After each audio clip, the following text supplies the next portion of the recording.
Good morning, one and all. Welcome to your Saturday morning or maybe Saturday afternoon, depending upon where you are. You have tuned into the correct show. This is Garden America, along with Brian Main, myself, yours truly, John Bagnasco. Tiger is taking the day off today. The other gentleman in the shot this morning is our IT guy, Daniel, who is responsible for putting us on the air this morning, Facebook Live. And with that, we also say hello to our Biz Talk Radio listeners. And, of course, now I was going to say viewers, but if you're listening to the radio, you're not a viewer, John. You're only a viewer on Facebook Live. I think that's obvious, right? Did I leave you speechless? You did for a second. I with the temperature changes, I need to get myself together here. Well, you'll get yourself together plenty of time. 100 degrees yesterday at my house. Say that again? 100 degrees. 100 or 100? 100. 100 degrees. Same 98 as 100. degrees outside my front door the last couple of days. A lot of watering and a lot of roses coming into bloom. You know, speaking of roses, I took my rose seedlings and I brought them indoors because they were so little and 100 degrees. I didn't want to put them through that. And I wanted to take the chance of losing them. Hey, do you remember last week we were talking about the ads for monkeys on the back of the comic books? Yes. You found some ads this morning, didn't you? Well, I did find some ads, but I also got a call from our friend Alice. Alice Doyle in Oregon. The owner of Log House Plants, yes. Right? She said, did I ever tell you my monkey story? In 1956. That's a loaded question, but go ahead. In 1956. I don't think she'll mind me telling because I thought it was kind of cute. But in 1956, she saw an ad on the back of a magazine for a colorized photo. You could take, because they didn't have color film back then, right? They did, but not to the general public. Yeah, so what they had was you take a black and white picture, send it to them, they colorize it for you, and they send it back with a monkey. You mean the monkey delivered it? No, it's just you get a monkey with it. You get a monkey with it? Yeah. It's a good promo, right? That's a bizarre story. I never saw that coming. So she must have been like 6 or 7 at the time. Right. So she sent in for it, and then she said she came home from school, or her mother picked her up or something, and she said, her mother goes, "You have something at the post office. We have to go get it." She was afraid to tell her mother what it was, right? Oh, boy. Here comes the monkey. So they go to the post office, and all the way there, Alice is just wondering, oh, am I going to be in trouble? What's going to happen? So they get to the post office, and it was like $8 and something is what the postage was, which was a lot of money. That's a lot of money back in the mid-50s? Right. Because the ads for the monkeys that you and I were looking at today were $19.95. Right. And included a free cage. So anyway, they get to the post office, and what she had probably was an early pyramid scheme or something, because what happened was she got a kit. The $8 or whatever it was for the picture that she had sent in that was black and white. That was to colorize it. Sure. Send it back to her. Then what she was supposed to do was to sell more of those to other people. And eventually, when you got enough of them, then you get the monkey. Right. So she, that was a sigh of relief, right? Well, kind of. But, this whole time she thought she was going to get a monkey. Right. I mean, a sigh of relief she wasn't in trouble with her mother, but she never got the monkey. Right. Yeah. And they didn't tell you that to begin with. I used to like the old movies that had monkeys in them. Yeah, of course. Who doesn't like a good monkey? Do you remember the one with Shirley Temple? Or was it Shirley Temple, or it might have been, could have been The Little Rascals, where the monkey was up on the chandelier, pulling out the light bulbs and throwing them on the floor, and they'd break? That sounds like a Three Stooges short. I think that was Larry Moe and Curly. I don't remember any monkeys in the Three Stooges. Anyway. I was going to say, it's a gardening show, folks. We've done our monkey reviews for the week. Anyway, it was so hot that there's really nothing you can do. Yeah, it was stifling heat. Right. And now it's going to get cold again. And well, not cold. No, in terms of plants, going from that heat to... Well, maybe cool? A 40-degree difference. How about if I say it's going to cool off? It's going to cool off. Okay. It's going back to normal. Okay, so from the hundreds to what? Well, it'll be in the 60s and 70s all week. That's 30, 40 degrees right there. Yeah. That's could be considered Right. cold in terms of setting the It's bar back to at normal, 100. and that's pleasant. Now, the plants Gina don't in like that. Idaho says that they're expecting snow next week. See? We told you. Snowing yesterday in St. Louis. Snowed yesterday in St. Louis, Daniel Wow. says. Yeah. Nothing. That's what. That's what why I that- moved to California, because I couldn't deal with the, you know, But snow. still, and- you live in a climate like ours where it's in the hundreds for 2-3 days, and then back to the 60s, 70s, up and down. We can deal with that, but the plants, John. I mean, Well, it's one of the things we're going to talk about today, because our guest, Bob Reidmuller, is going to tell us about succulent care in general, but then what do you do with succulents when it's hot? Does it make a difference to them? You think of succulents are like cacti, I right? think they love the heat, right? Yeah, you think the hotter the better, but there's some succulents that, like echeverias, you put them out in the sun, they're going to get sunburned, Now, especially going with the changes from, say, 70 to 100. I'd love to talk about succulent root rot, too, if we could. I'm an old root rot guy from way back, John. We haven't talked about root rot for a long time. No, I think it's time with Bob on the show today. So for those that know Bob Reidmuller, he's going to be with us during the second segment after the first break. Those that have never met Bob or don't know Bob, you're going to be in for a real treat, because he is full of a lot of information, not just succulents, but other things as well, John, as we've discussed over the years. Yeah, Carla, by the way, is looking forward to Bob being on the show. She said she hopes he's still going to be here. And good afternoon to Boomer Taylor in Georgia, one of my friends that's tuning in. We have friends appreciate all it. over the world. All over the world. That's right. We are an international show right now. So that said, John, we can discuss a lot of things prior to the break. Let's get to the quote of the week, and then we can discuss where the quote came from and what it means. Well, the quote was from Luther Burbank, and that's not who Burbank California was not named after him, right? Anyway, he said, "I see humanity now as one vast plant, needing for its highest fulfillment only love, the natural blessings of the great outdoors, and intelligent crossing and selection." Luther Burbank. Luther Burbank from Santa Rosa, California. Right? You've probably visited his home, right? I did not, but isn't Santa Rosa the home of Charles Schultz? Phoenix? I believe Phoenix. it is. Peanuts. The Peanuts creator, Charles Schultz, I think is from Santa Rosa. I think you're right. I couldn't get that out. That was difficult. I know. I had trouble hearing you. Can we take two on that, or we're specifically. live? I guess we're live. We can't go back and redo that. No. Anyway, Luther Burbank was so famous in his day that he had Thomas Edison and Henry Ford visiting him just to hear his ideas. How about that? yeah. That's pretty good company. Yeah. And Connie says she went to Luther Burbank Junior High in Burbank. So let me ask you this, Connie. Is the Pickwick Theater still there in Burbank? Just curious. I used to play hockey at the Pickwick Ice Rink up Really? in Burbank when I was a kid. That was one of our road trips from San Diego to Burbank. So a little familiar with the area. And Jimmy says hi. Hey, guys. It's going to be a succulent show today, John.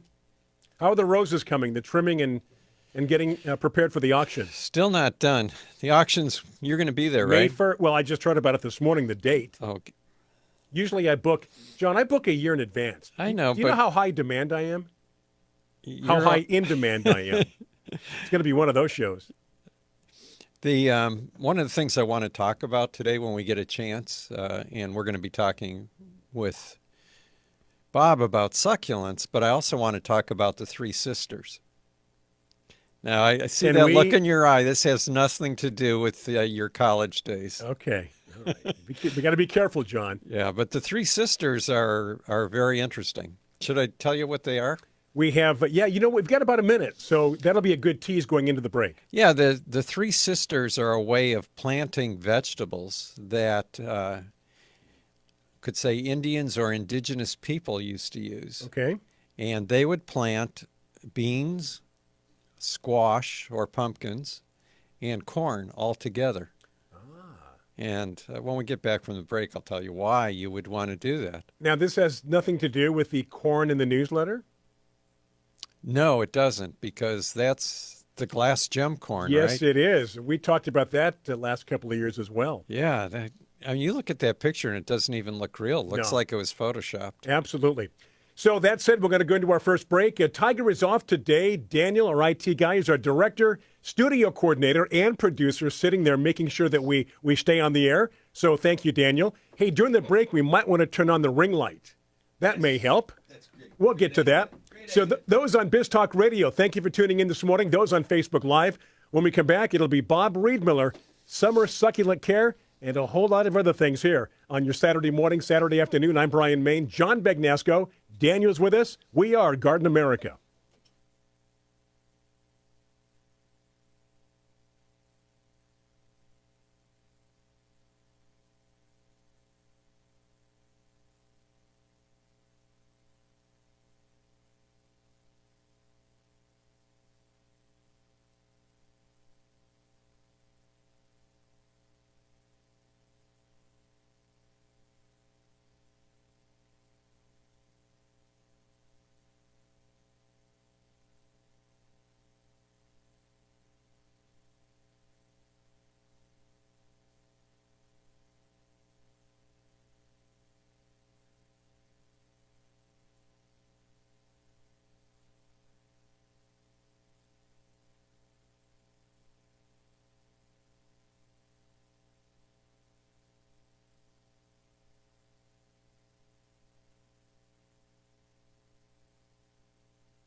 We are back. It is Garden America for your weekend, Saturday morning, Saturday afternoon. Welcome again, those on Biz Talk Radio.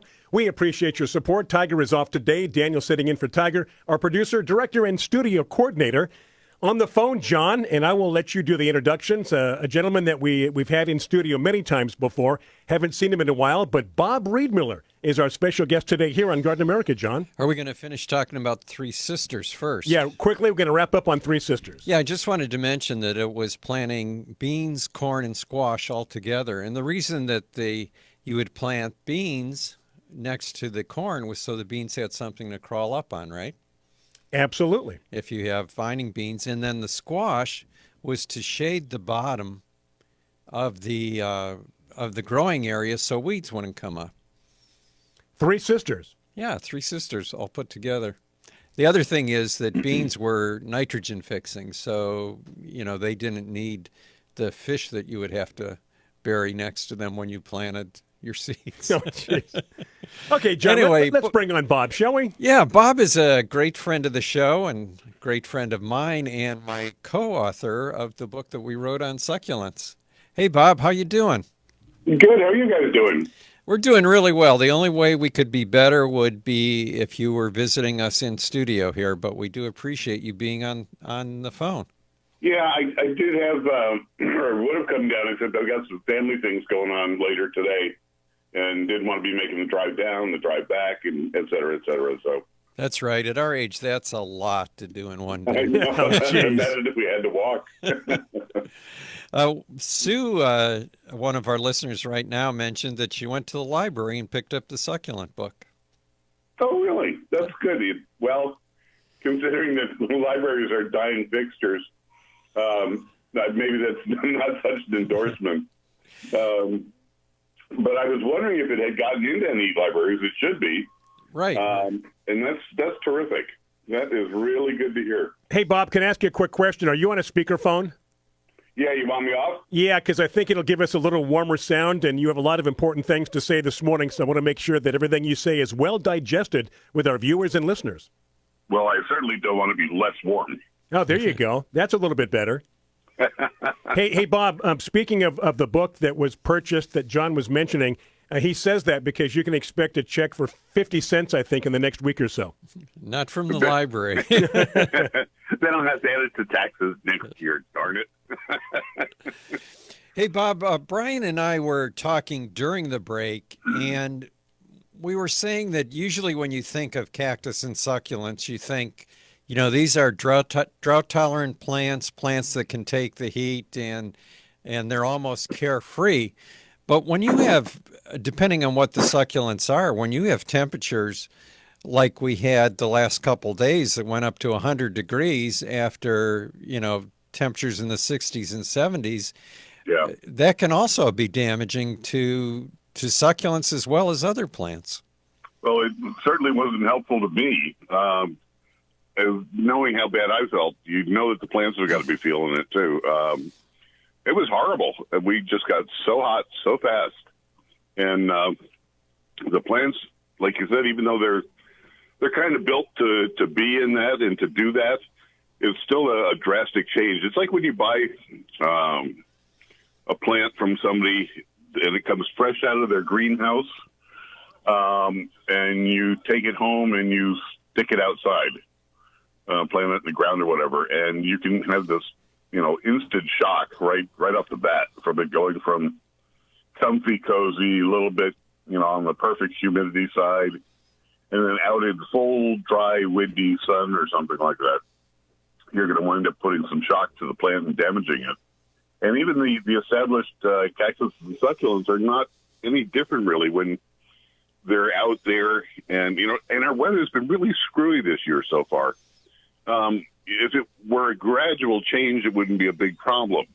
But we've had, a week of 90s to 100s, then a week of rain, then a week of 80s, and then a week of rain, and then back into 90s and 100s again. And so this back and forth is not a good thing. So the one thing I think that we kind of need to do more than anything, because you can't depend on the rain for sure, is make sure that everything gets, at least one good soak for the week to at least hold it over. Water it really well. Don't give it the little sprinkly thing on top of the ground, because that's not going to help anything. But if they've got some kind of storage in the ground where their roots can access it readily and as they need it, they're going to be a lot better off as far as handling any kind of a large fluctuation to really, really hot heat again. So, one of the things that I was thinking of is that if you put a plant out in those extreme conditions, like you were saying, take a Ficus benjamina, for example, you put it out and the leaves get burned, they just fall off and then new leaves come out, right? Yeah. But on an echeveria or even a cactus, if you get sunburn on that, that's permanent. That's it. Permanent, yeah. It becomes part of the character of the plant forever and ever. Some things like echeverias and things that actually have leaves, the damaged leaves will eventually dry up and fall off. But it does take a long time for a new flush of leaves to actually come in and replace all of that damage. But with a cactus, that's it. You get it's like, just like you getting a bad burn or a bad scar, on your arm or your leg or something. It's going to be there forever. And sometimes it does add to the character and quaintness of the plant, but most of the times it just looks like it's been damaged. Yeah. So in that case, the other thing too you could do, and this is always one of a great trick of Sharon's, was if you've got that really screaming heat coming, there's no reason that you can't put light umbrellas out in your garden over the plants to give them that sun protection. They work for us. Oh, that's a good idea. So, yeah. People don't have yards and yards of shade cloth rolled up necessarily that they can string out over their backyard. But a simple, especially if you've got a favorite plant, a simple cover of an umbrella for a couple of days or however long the heat wave lasts, and you're going to save that plant tremendously. Now, Bob, along with the umbrellas, do we need to provide hammocks for the succulents? And for the lazier ones, yeah they got to have some place to kick up. Bob, one of our listeners, Rick in Idaho, wants to know if all succulents require the same type soil, and if so, what's the best? No, they don't. However, considering the types of succulents that you might run into, whether they're native to the Idaho area, or if you purchase them at Home Depot or Lowe's or something, and they happen to come from Altman plants or maybe some local grower. Chances are that if you just went with any kind of a good standard cactus and succulent mix that you can find in the garden centers, already made up, all set to go, or you can make your own and use a good potting soil, that's a higher quality potting soil. But make sure you mix in a good, 50% of it with some pumice. Hey, Bob, I hate to cut you off. We got to take a break, so keep that thought in mind. When we return, it's a break for our friends on Biz Talk Radio. Those on Facebook Live going to be back even quicker, so do stay with us. On your Saturday morning, Saturday afternoon, I'm Brian Main. John Magnasco, Tiger off for the day. It is Garden America, back after these messages on Biz Talk Radio.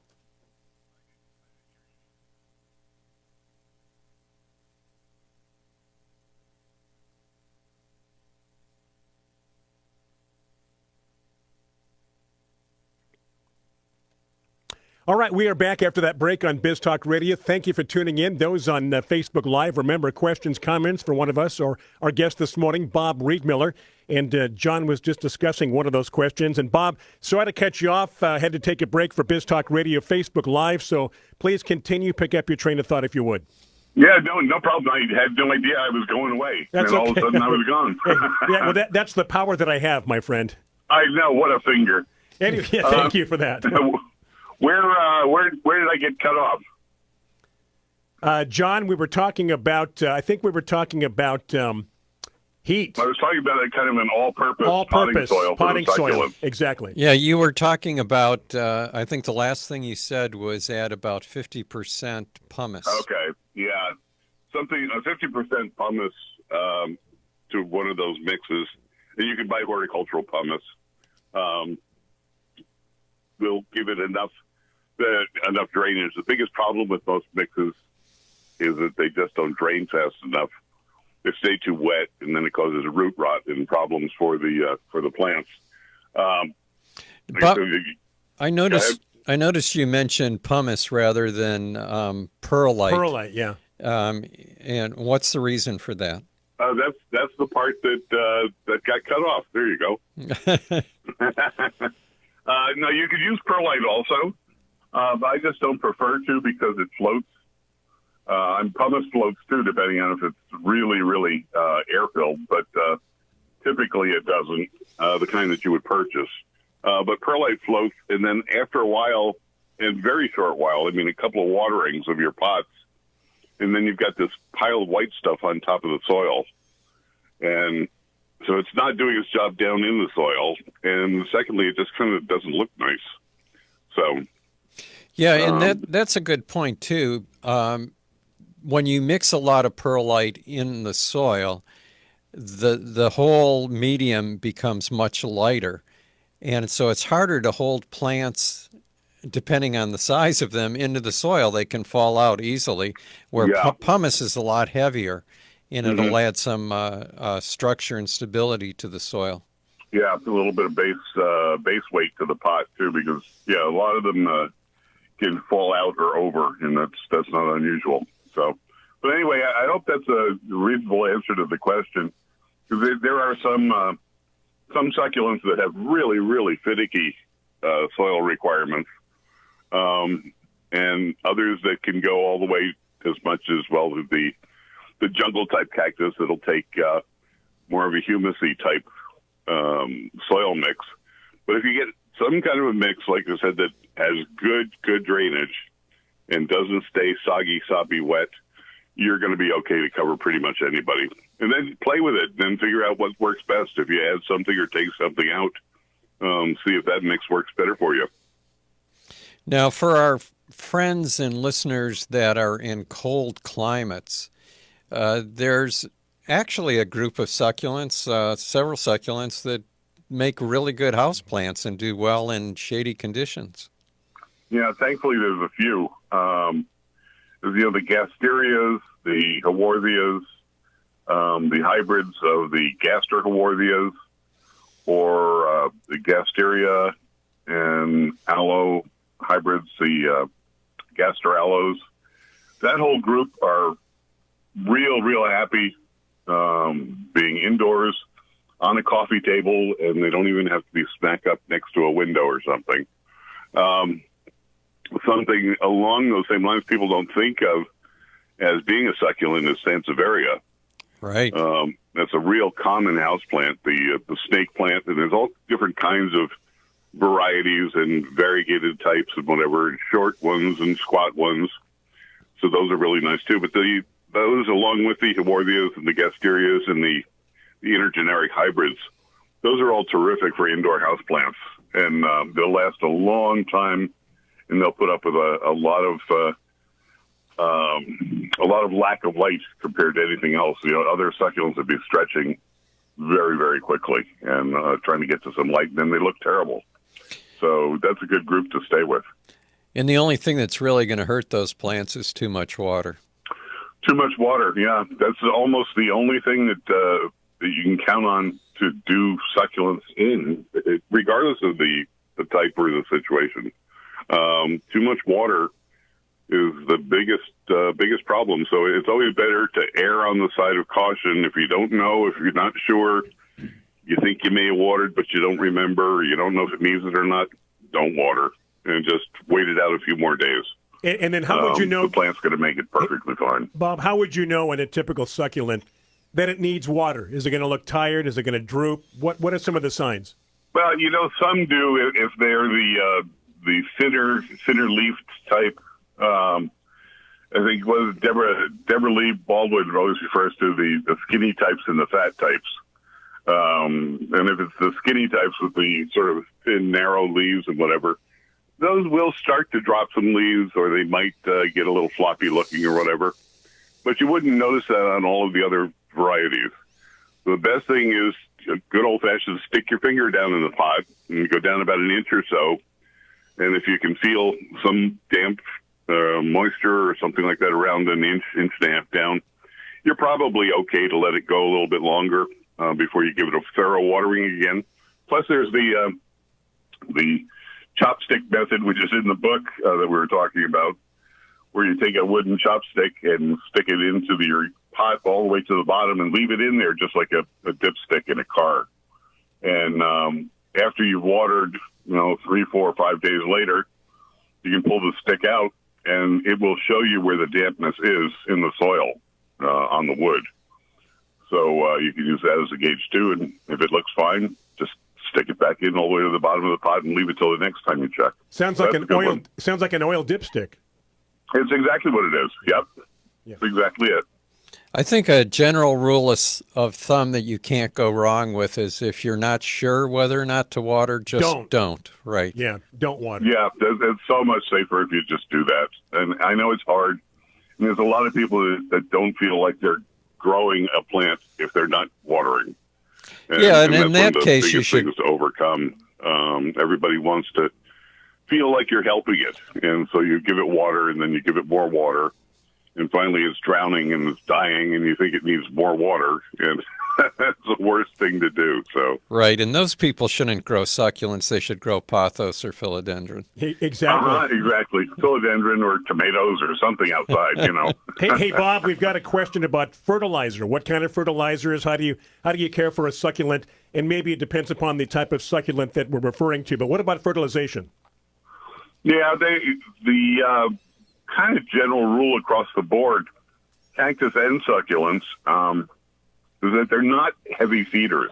They don't require fertilizer like so many other plants do. Now, it's not that they don't need it, but they're used to growing in really, really poor soil, and so they've adapted to make do with what little they can get.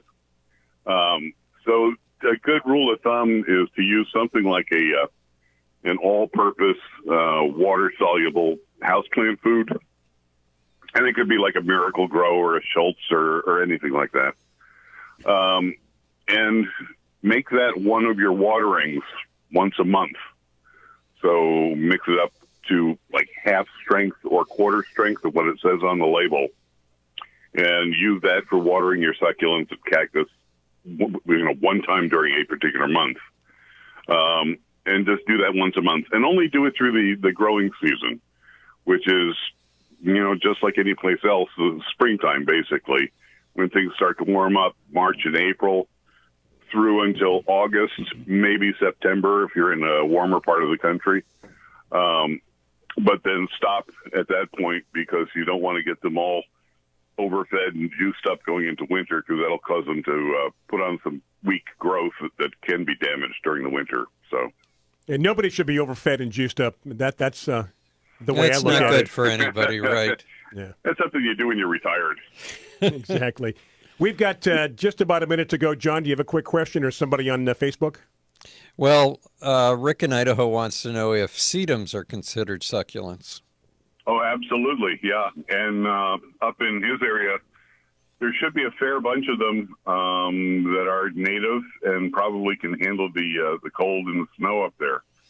A lot of don't ask me to name them because I don't know them off the top of my head, but I know that his area of the country is one of the places that's always asking if we have cold hardy sedums.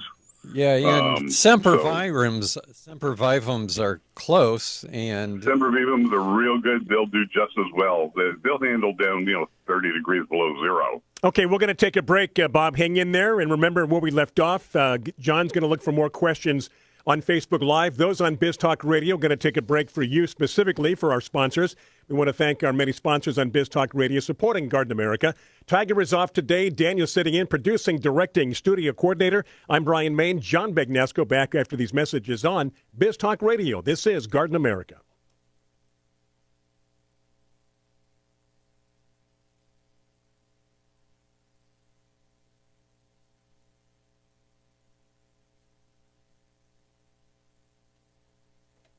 We have returned, and for those on Biz Talk Radio, this is the last segment of hour number one. You've got news coming up top of the hour, 6 minutes after we return. And again, we do hope your market carries both hours of Garden America, at least hour one or hour two. But again, specifically, both hours would be just fantastic. Our guest today, good friend of the show, Bob Reidmuller. John, as we continue talking about succulents. Yeah, and I wanted to ask Bob, especially for our listeners, you always hear about cactus and succulents. Together in the same breath. Yeah, what's the difference? Just a simple bit of anatomy that really sets them apart. And we know the saying from the book, all cactus are succulents, but not all succulents are cactus. And that just comes down to the organ that creates the spines on the cactus.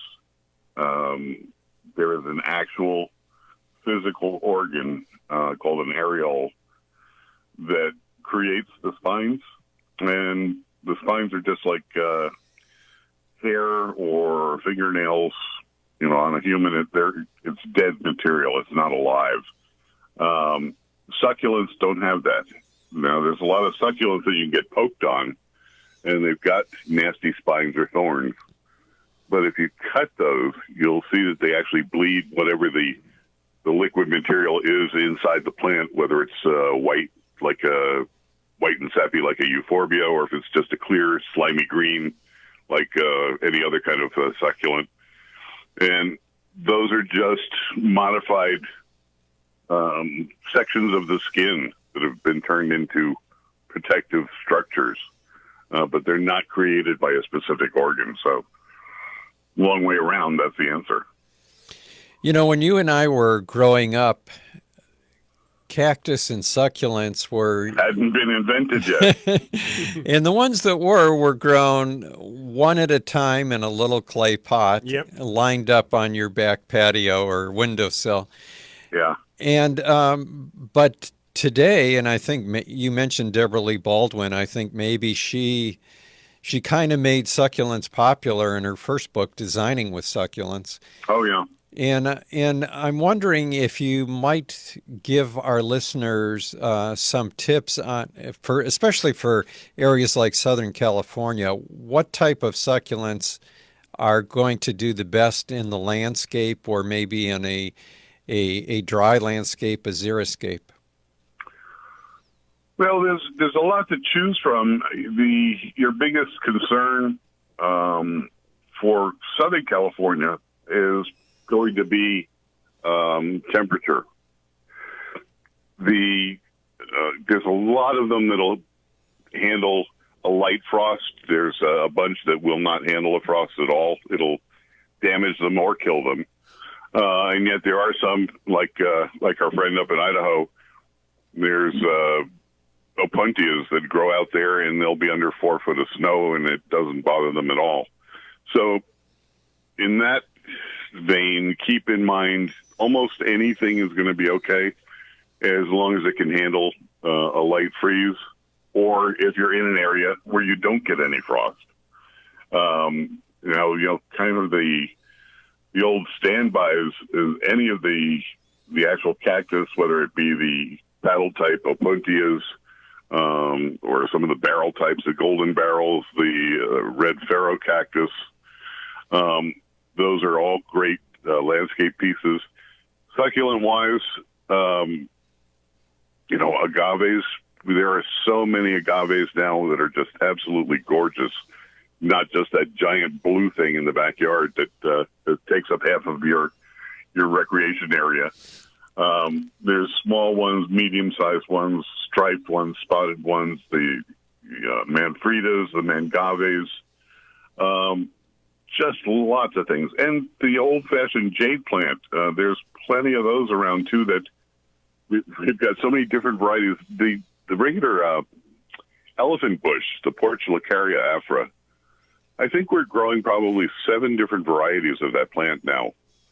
And most, if not all of them, and I could be mistaken here, but I think most, if not all of them, have been pretty much discovered within our own stock. And they are just cultivars, natural sports that popped up out of the population that we're growing. And so we've got some with bigger leaves, longer spaces between the ranks of leaves, different types of striation and color. It's pretty amazing. So if you go looking, there's lots of stuff you can use. Echeverias are a long-time favorite because they're really nice and architectural to work with. You can go so far as to make, if you're the real creative type, make a patchwork quilt pattern with something like that.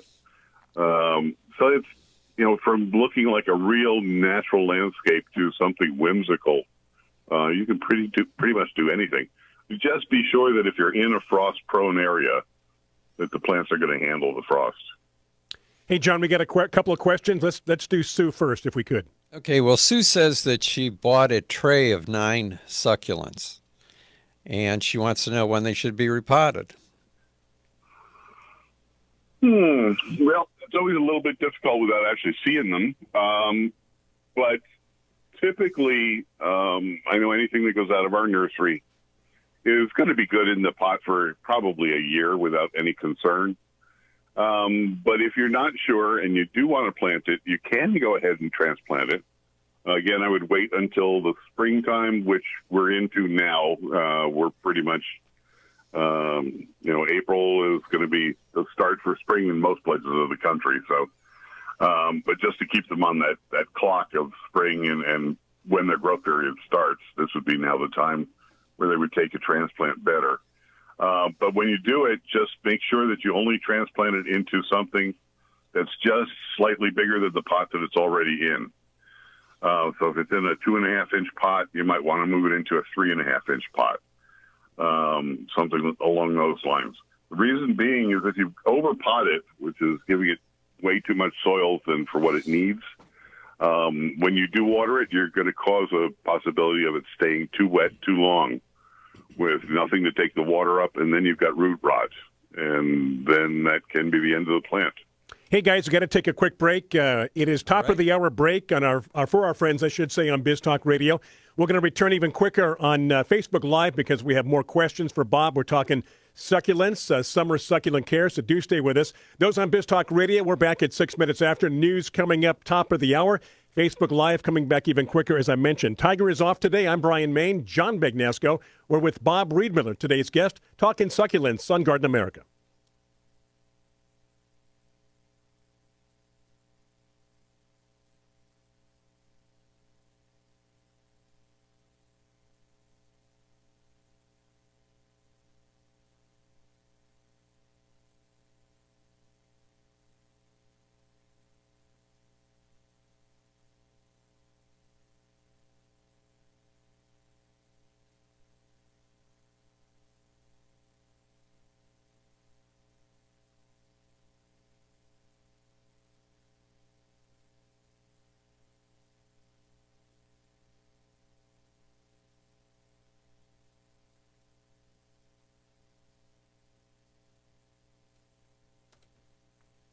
And we are back. If you are tuned in on Biz Talk Radio, this is the start of hour number 2 at 6 minutes after the hour.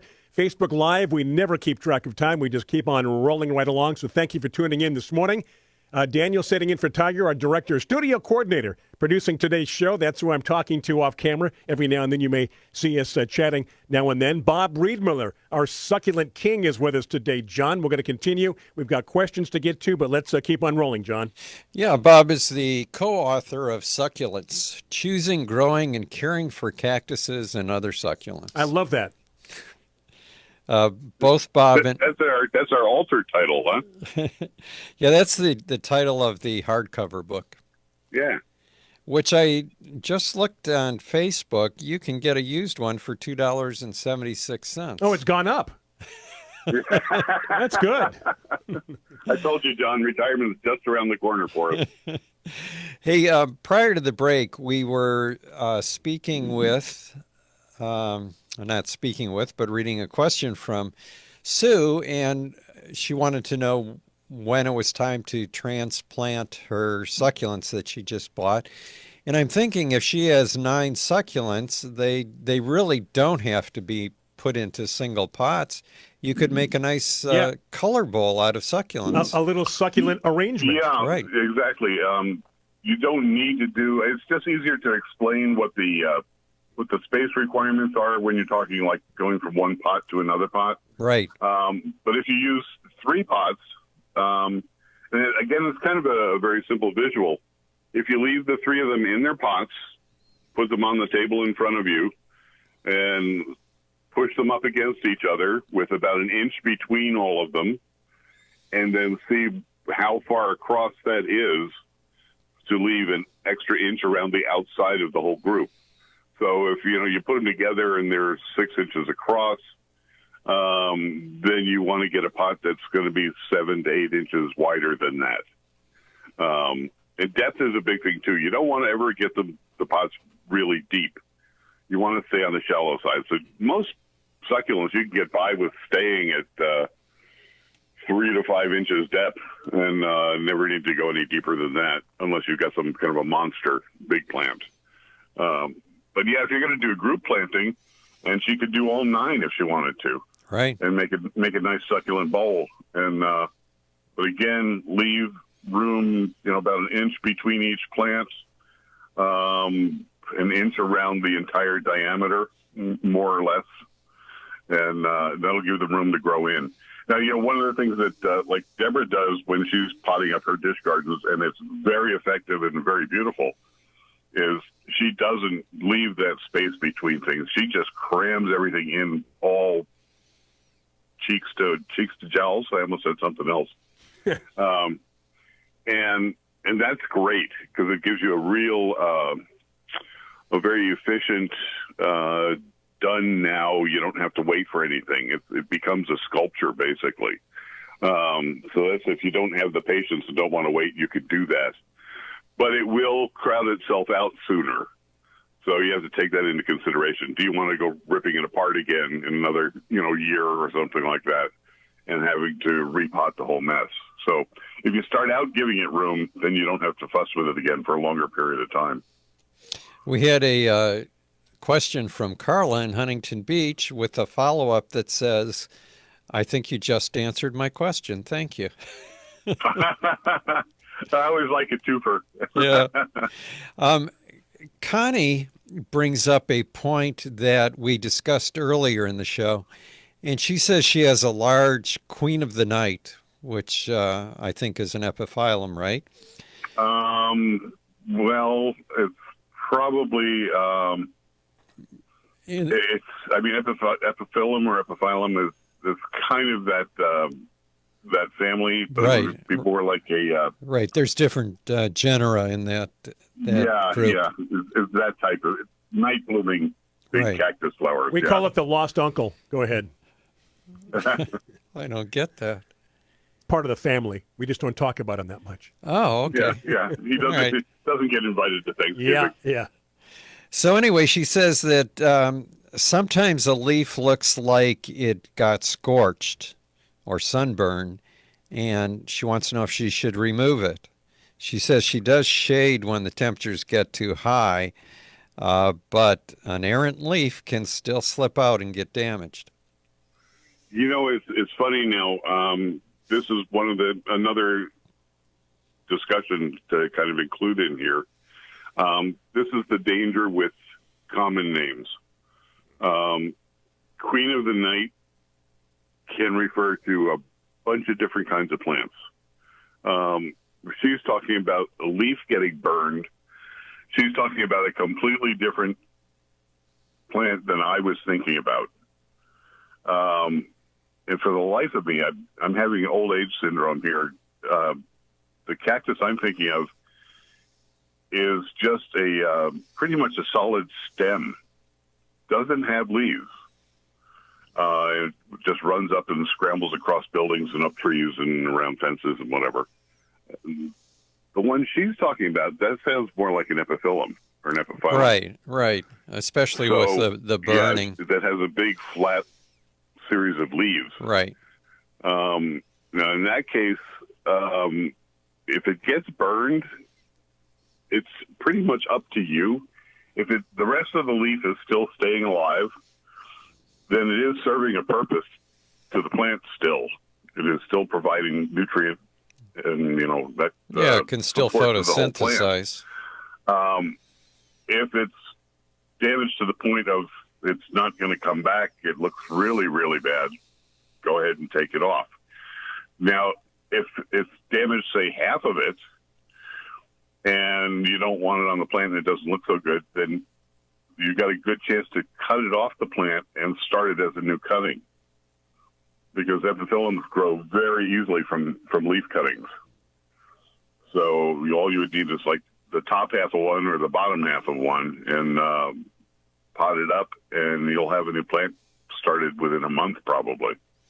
I'm thinking of the epiphyllum that I have I think I have 2 or 3 at my home that are well protected so they don't get sunburned, but I have another problem because they're close to the ground and I get snail damage. Oh God, snails love them. Yeah. So it's the same type thing, that once that damage is there, it's there on that particular leaf forever.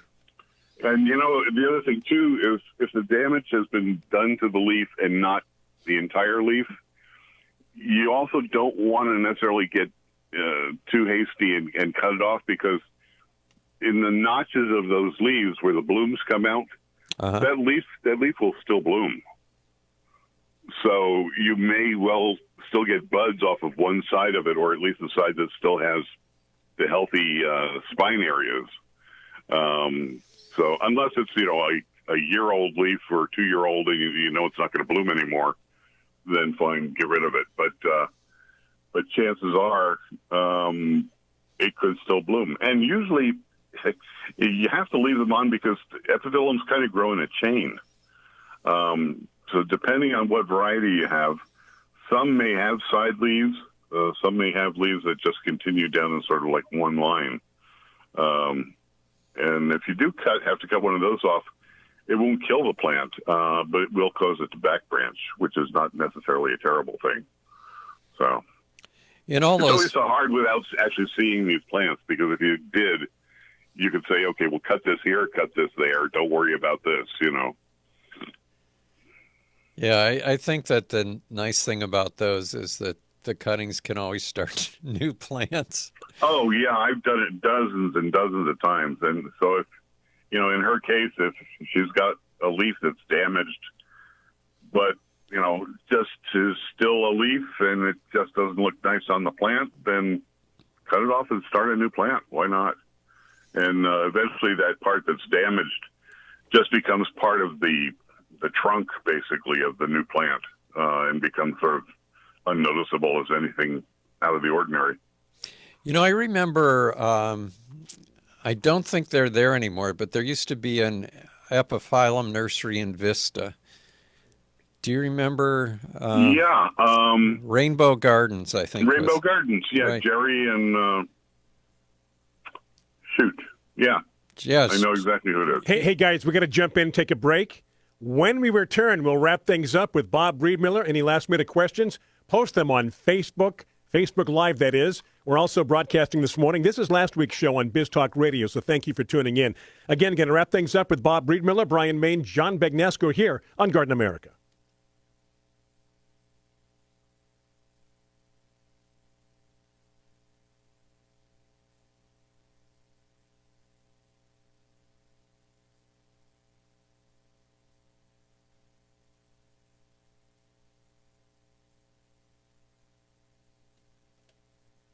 We just keep rolling along here on Garden America. Happy weekend. Hope you had a good week, and looking ahead, a good weekend as well into next week. Here in San Diego, temperature is going to be getting a little bit cooler, which is welcome relief for many people. Hey, that said, along with John Begnasco, I'm Brian Main. We're going to wrap things up, John, with Bob Reidmuller talking summer succulents and overall general succulent care, John. Yeah, we're going to let Bob go now, Yes. and we appreciate him joining us. But before he goes, I want to switch the subject. Absolutely. And ask Bob about, because the nursery he works for is introducing a new agapanthus. And I'm kind of excited about it, and I wondered if, Bob, you could give us a little information on that. I actually spoke to the horse's mouth yesterday, and he was more than happy to give up information. And that's the breeder of the agapanthus, Ping Lim. Yeah, that's our Ping Lim, who you know very well through the Rose Society. He's Right. a multi-awarded rose breeder, and he's come up with just incredible stuff. And he's been working on some other things for us over the years he's been with us. And one of them was agapanthus. And he has come up with a new dwarf that is really, really a dwarf.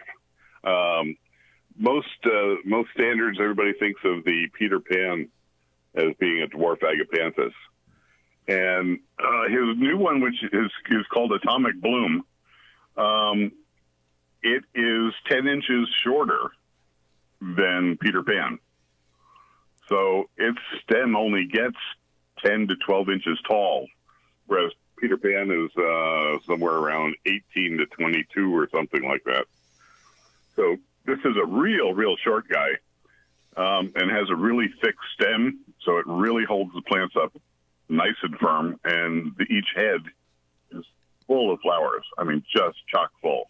Yeah, that's the nice thing I thought about it is the size of the bloom on that is much larger than the other dwarf agapanthus. Yeah, it's an incredible plant, and the history behind it, I found, I knew that these things take time, but I didn't realize how long. And he's actually taken from start till this year. It's been 9 years to come up with that thing. And he started in 2012, I think it was, yeah. And with random seedlings, growing them out, and we're talking thousands of them. Right. And then to start picking who looks like a good candidate for downsizing, so to speak. And when he finally found things that thought would work, started crossing them, and it takes a year between seed planting and flowering. So each time he'd make a cross, he'd have to wait another year for something to show up again. And at that point, you don't plant one seed out of the cross, you plant all of them. So at any time, he's got 10,000 to 50,000 seeds growing, and just incredible. So now that's going to be available in garden centers? Yeah, he said he thinks, because he's done on the end of the marketing of it, excuse me, but he said he believed that it was going to go regionally probably this year. Not knowing exactly what that means, but I guess maybe you're going to try it out in certain parts of the country. And then the year after, it'll be pretty much national. He did say that we're growing most of them by tissue culture so that we get more bang for the buck faster and whatever. More uniform plants. But we are still doing some by division as well.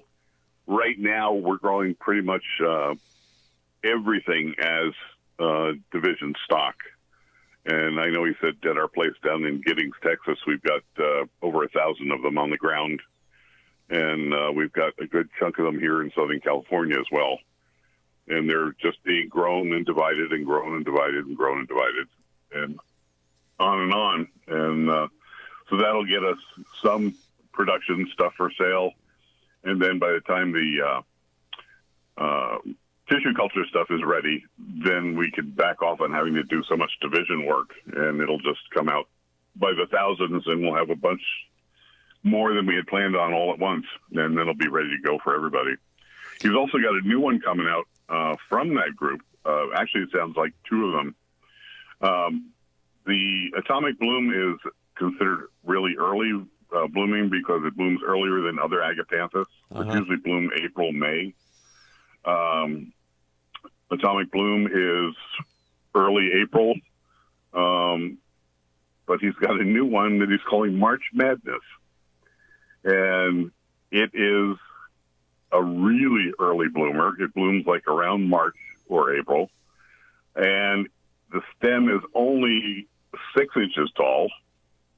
It's even shorter than Atomic Bloom. So that one he's doing some work on, and that sounds like it could be a lot of fun. And then there's also a silver striped variegated one of the Atomic Bloom. And he said it's really nice, has really good silver striping as far as variegates for the leaves. And then the flowers themselves were a little bit deformed, but in a good way, rather than having the smooth outside margin on the flower petals. They're more of a serrated or fringed type effect. It's almost like you took a pair of scissors and cut into them trying to make a fringe. And so, it's considered a mutation and a bad thing, except it happens to look very nice. So apparently the silver stripe mutation that he's got going on also comes with it with exceptional flowers that look very much like, he said, look like fireworks. Wow. All kinds of exciting things coming from Altman Plants. And Bob, I really appreciate you taking the time to join us today. And both Brian and I look forward to having you in the studio sometime in the future. You bet. Yeah, it shouldn't be too much longer. We're through the COVID hump, and that's the best part. So, all right. Yep. We'll see you soon. Thank you. Have fun. Don't get sunburned at the beach. Okay. There goes Bob. All right.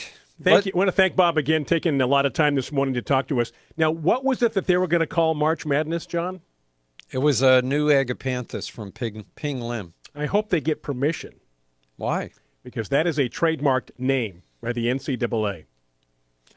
I wonder if that... We can't even use it in radio. We can't say March Madness. We can't say Final Four. We can't say the big dance. But when you're doing trademarks, they apply to different categories. Right. So if it's in a plant, it may be a different category where you could use it. It's worth them checking it out. Right. But I know what you're talking about because there's a rose that in other parts of the world is called Super Bowl, and it cannot be called that in the United States. Right. Yeah, they've come down hard on just about everything. Yeah. And you would think that they would like the promotion, but in their eyes, they see it as you're making money off us. So if you want to use it, sure, you can use it, but you have to pay us. Yeah. So that came to mind when he mentioned that. Okay, we're going to take a break. We have 2 more segments to go. What's on your mind? Been talking succulents since the get-go this morning, but any direction you want to go, we are here. John Bagnasco, I'm Brian Main. Tigers off for the day. We're going to take a break, and as I mentioned, 2 more segments. Do stay with us here on Garden America.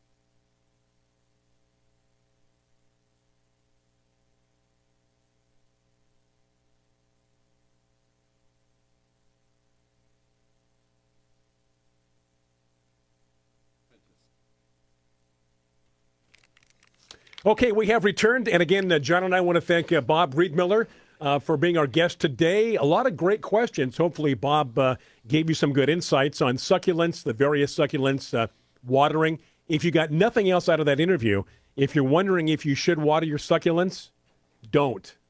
Wait. And use the finger method if you have to. If you're not sure, don't. Yeah, or the chop suey or chopstick method that he also mentioned, which in my mind was like a dipstick when you check the oil on your car. How are we, John? Are we caught up? No, well, we are pretty much caught up, but Carolyn was asking if the new variety of agapanthus we were talking about, Atomic Bloom, also comes in white. And honestly, I don't know, but I do know that Ping has been breeding a lot of different agapanthus, and he does have some new white ones. The thing I'm most excited about in Ping's breeding is he has some agapanthus that are going to be rebloomers. Because usually, you've seen agapanthus. They're also called what? Lily of the Nile. Lily of the Nile.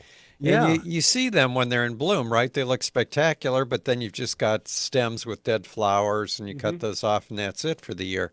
But Ping is working on varieties that will rebloom again. That's very cool. Yeah. Yeah, very good. Carla wants to know if Alfie is a rose that I bred. And you know what I say to that? What's it all about? And the answer is no. I did breed a rose called Alfalfa, but not Alfie. Okay, and there is a rose called Alfie, which I do have at home, but that one wasn't mine. Alfalfa was mine, though. And then Veronica's question, John.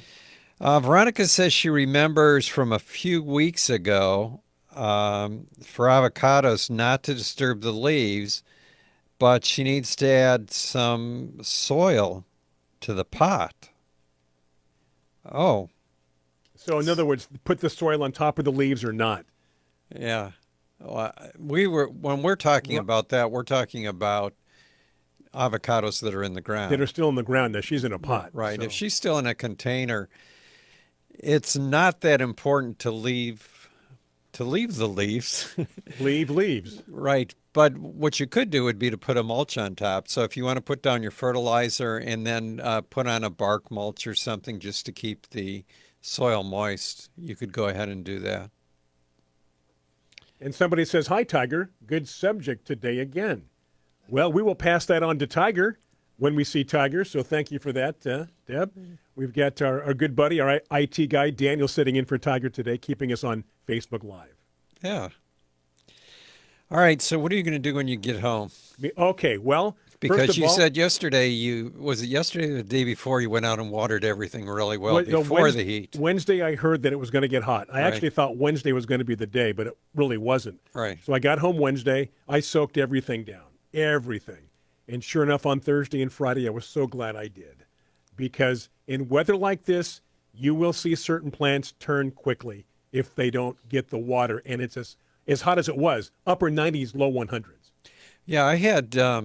I watered really well Thursday morning because it takes me probably about 4 hours to water everything. Oh, you've got a lunch wagon that shows up in everything. So I watered really well on Thursday morning, but Friday when I went back, yesterday when I went back to water, some plants were already wilted. Already wilting and had soaked up all the water already. Yeah. It's... So you got to be careful, and especially when, we talked about this when Bob first was brought on the air with us this morning, that this hot and cold and weather changes play such havoc on plants. This is when you really have to pay attention to what's going on outside with whatever you have growing. Even though you've just watered yesterday, as John mentioned, next day you've got plants that are looking a little tired. And Gina had mentioned that she was going to get some frost cloth because, they're expecting snow. Snow again after some warm weather. Right, so she's going to cover things up in Idaho to make sure that they don't freeze. But there's a dual purpose to that frost cloth because it can be used as a sunshade or sun cloth when it gets really hot, like the 100-degree temperatures we just had. Right. You can put that cloth over it, and plants grow really well underneath it. It doesn't even have to be taken off. I think we've talked about before how sometimes they're also called row covers because they'll be used in vegetable growing.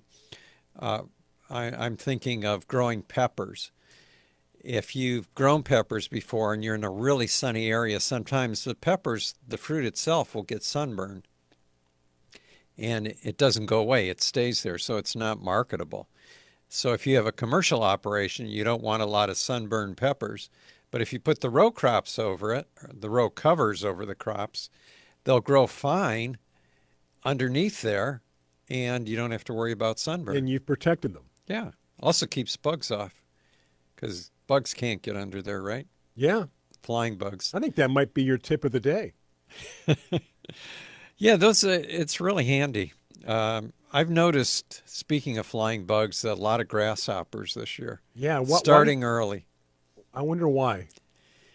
I don't know. Usually it's weather related or something going on. It's plague related, I Plague think. related in biblical proportions, right? It could be I don't know if the dryness increases the locusts or not. I'm not sure. Anyway, there's nothing you can really do about it unless you've got a pair of pruning shears and you sneak up on them and slice them in half. That's about the only way you can get rid of them. Wow. Or if you have chickens and you let them out. There you go. That's even better, right? Let the chickens have at them. There you go. I think we are caught up on the questions on Facebook. If you have any more comments, questions, we have plenty of time this morning. Carla just mentioned she was glad that I had not bred Alfie because hers just died and she's not going to worry about replacing it. She does have alfalfa, though, which was one of mine. Lenore says in Canyon Country says that she watered Thursday, and again yesterday everything looked dry, so she had to water again. Yeah, and you know what? Then when you have winds, again, that right, like also she mentions, dries things out as well. Now, you're usually not that windy down here. No, but it's interesting because when I came home Thursday, the day after I watered, I noticed that one of the small ficus trees that we have was tipped over. It's in a pot. Right. Okay, picked it up. Looked in the patio because that huge palm tree, well, the palm that you gave me that was waist high Right. is now approaching 20 feet at least, easily. Wow. And that was blown over, leaning up against the fountain. So at some point on Thursday, some kind of wind came through there. And there was even a wind warning that day that I later found out. Right. So, no, it doesn't probably get as windy as you because you're open and you got the canyons there. Right. But it still blew some plants over that were top heavy. And I had a lot of things blow over, too. We had some gusts that were probably easily 30 miles an hour, maybe even a little bit more. So when you've got that hot, dry wind blowing over things, they dry out quickly. Aren't you glad you decided to build an indoor pool? Well, that solved a lot of your problems. The indoor pool is a bathtub. But a big bathtub. And no one ever uses it. I think my wife might have used it once, maybe twice. I'm not sure. You know what? I'll come over and use it. Why You're not? welcome to. The main reason I don't like to use it is that bathroom is full of windows and there's no shades or drapes. But you're welcome to use I wouldn't it. bother me at all. No, we might be able to sell tickets. There's nobody on that side of the house anyway, is there? No, that's where all the roses are. Yeah. Yeah. So if you don't mind bathing in front of roses, I don't see a problem. Well, there is a walkway there. All right. Well, you know what? Just be discreet, John. That's all I ask. We had several builders when we were looking to build our house, and the first one was talking about the design of the home, and he lives near us. And we were mentioning, well, if we have all these windows in the bathroom, what kind of glass do we use? And do we use that foggy? He says, I just have regular windows on mine. And my wife said, well, what do you use to cover? He goes, I don't cover any. Use it, I don't cover the windows at all. And she said, well, can't people look in? And he said, let them look. Yeah, you know what? That's on you. What else do we have, John? I guess. Carla mentioned we were talking about the shea cloth, that she uses it to protect her blueberries from the birds. And yes, And grasshoppers. Yeah. So just depends on how large an area you have. But they use it, trying to think, it easily comes in 100-foot rolls. Yeah. Plenty. Because they use it agriculturally, and they just run it out over the crops. Okay, that said, we're going to take another break. It is our final break, our final segment coming up on Biz Talk Radio, Facebook Live. Now get your questions in. Yeah, get your questions in because we've got about, the break's going to be about 7 minutes. So quick break on Facebook Live. a bit longer on Biz Talk Radio, but then back with our final segment. Brian Main, John Begnesco here on Garden America.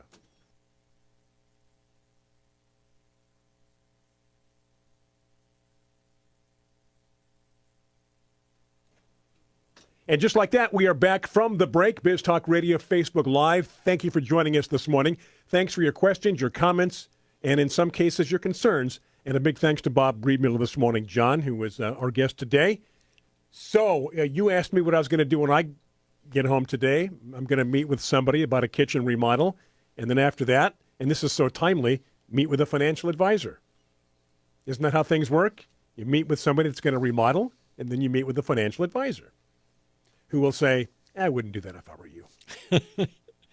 I heard a study yesterday that all the, and this was done over like maybe 100,000 transactions over the past years, that everyone who was advised, they took all these transactions of people who were advised to sell stocks going into a certain situation, or to buy a certain stock, or to switch this out. Based on what they saw coming. Based on what they saw coming, and they thought that generally, if people had done nothing rather than listen to the experts, they would have been better off. They would have been fine. You know, that's like going to a horse race, and you follow horses, and you're into it, you're an expert, and then you place your bets, and then somebody that you brought with you knows nothing about horse racing, never seen a horse race, they bet, and they do a lot better than you do, because you know it all, or think you do, and they know nothing. Right. Usually, well, I don't want to get into this, but usually experts are not only not right, sometimes the exact opposite of what they predict is the way to go. Mm-hmm. Mm-hmm. No, exactly. There was a guy, speaking of that, and it's kind of off the topic a little bit, but during this year's NCAA tournament, he bet $100 on every single underdog in the tournament. And how did he do? I think he did. He won half and lost half, but he came out ahead when all was said and done. Ah. And he had other bets too. But the point being is, you know, somebody's going to win. And we saw that with, who was that team from New Jersey that went all the way to Sweet 16? St. Peter's? I forget their name. Anyway, so yeah, he did. He won a few, lost a few, but kind of the same idea as we discussed. I'm just waiting for you, darling. I was reading. Lenore was mentioning how much she hates grasshoppers. She said they eat the flowers off her citrus trees. Wow. A lot of damage. But you could do the same thing with the citrus tree. When it was blooming, if you wanted, you could cover it with either frost cloth, sun cloth. By the way, staying ahead of the game, right? Yeah, if you want to Google, like if you're going to buy that on Amazon, say, one of the commercial names for frost cloth is Reemay, Reemay. So you can just Google that, and you can find it in smaller than 100 or 300 foot rolls, I would imagine. You could cover your whole patio. Oh, I know, with right? one roll. The whole thing would be covered. Yeah. Thinking about that. I had to go out and sweep yesterday because there were leaves and debris everywhere. My gosh. But it takes me 20 minutes. You know, for you, a cleanup is a day. Trimming roses and everything else that you've got going. Yeah. Well, I'm thinking of the Ponderosa of Fallbrook. And I'm kind of glad that it was hot because I've had a bad sore back for a while. And the heat. But the heat made me not get out there and pull weeds, so it's feeling a little better today. From not putting a strain on your back? Yeah. Lenore says, thank you for the good idea. You bet, Lenore. We're full of good ideas. Absolutely. I'm trying to think of how much longer till the auction, May 1st. That's only 4 weeks or 3 weeks, Brian? 3 weeks. 3 weeks. So if you're in San Diego and you want to come see us, we're going to be in El Cajon. And if you go to the San Diego Rose Society's website, you can find all the information.